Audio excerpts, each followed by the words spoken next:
तो दोस्तों PNC infra ने अपने क्वार्टर 3 के नंबर को डिस्क्लोज कर दिया है। तो चलिए देखते हैं क्या है क्वार्टर 3 के नंबर्स के अंदर। डाटा लाख्स में है, मैं आपको ग्रोस में बता रहा हूँ। तो देखिए पिछले क्वार्टर में कंपनी 1427 करोड़ के आसपास का रेवेन्यू जनरेट की थी ऑपरेशन के थ्रू। पिछले साल 2046 करोड़ के आसपास, जबकि अभी देखें तो कंपनी का रेवेन्यू गिर के 1470 करोड़ कंपनी का जो रेवेन्यू है वो आपको जाता हुआ देखने को मिला। तो साल दर साल देखें तो साल दर साल कंपनी के रेवेन्यू के अंदर गिरावट आपको देखने को मिली। लगभग बोल सकते हैं आप 30% के आसपास की गिरावट है कंपनी के रेवेन्यू के अंदर साल दर साल। वहीं अगर क्वार्टरली बेस पे जाते हैं तो क्वार्टरली बेस पे कंपनी के रेवेन्यू के अंदर एक हल्की सी तेजी आपको देखने, लगभग बोल सकते हैं 3.5% के आसपास का जंप आपको देखना है। तो क्वार्टरली बेस पे देखें तो हल्का सा बढ़ा है, लेकिन साल दर साल जाते हैं तो एक बड़ी गिरावट आपको देखने को मिली है। कंपनी ने शो कितना किया है? 1470 करोड़ के आसपास का रेवेन्यू कंपनी इस क्वार्टर में शो किया है, जबकि मार्केट का अनुमान था लगभग 1600 करोड़ के आसपास। तो यहाँ पे देखें तो मार्केट का अनुमान से कंपनी का जो रेवेन्यू है आपको कम देखने को मिल रहा है। चलिए खर्चे क्या है वो देखते हैं।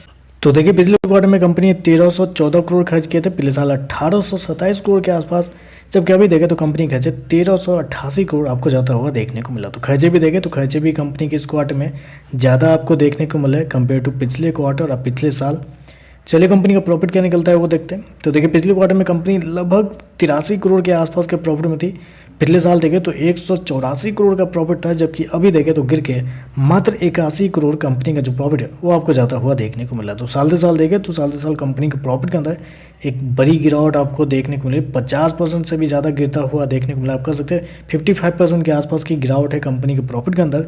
जबकि क्वार्टरली बेस पे जाते हैं तो यहाँ पे भी कंपनी के प्रॉफिट के अंदर गिरावट आपको देखनी, यहाँ पे देखें तो लगभग 2.5% के आसपास की गिरावट है। तो कंपनी का प्रॉफिट देखें तो इस क्वार्टर में आपको गिरता हुआ देखने को मिला है। साल दर साल क्वार्टर दोनों कंपनी शो किया लगभग 81 करोड़ के आसपास का प्रॉफिट, जबकि मार्केट का अनुमान था लगभग 120 करोड़ के आसपास। तो यहाँ पे भी देखें तो मार्केट के अनुमान से कंपनी का प्रॉफिट आपको कम देखने को मिल रहा है। ईपीएस की बात करते हैं तो देखिए पिछले क्वार्टर में कंपनी का ईपीएस 3.25 रुपये, पिछले साल 7.21 रुपये, अभी देखें तो गिर के 3.17 रुपये आपको जाता हुआ देखने को मिला। तो ओवरऑल अगर देखा जाए तो आप कह सकते हैं नतीजे थोड़े से कमज़ोर आपको देखने को मिला है, क्योंकि रेवेन्यू प्रॉफिट सारा कुछ देखें तो आपको गिरता हुआ ही देखने को मिल रहा है।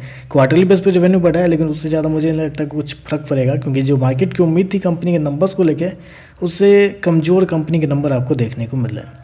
तो चलिए बस आज के लिए बता दें, वीडियो पसंद आए तो लाइक कीजिएगा, साथ में साथ चैनल को सब्सक्राइब जरूर कीजिएगा। धन्यवाद।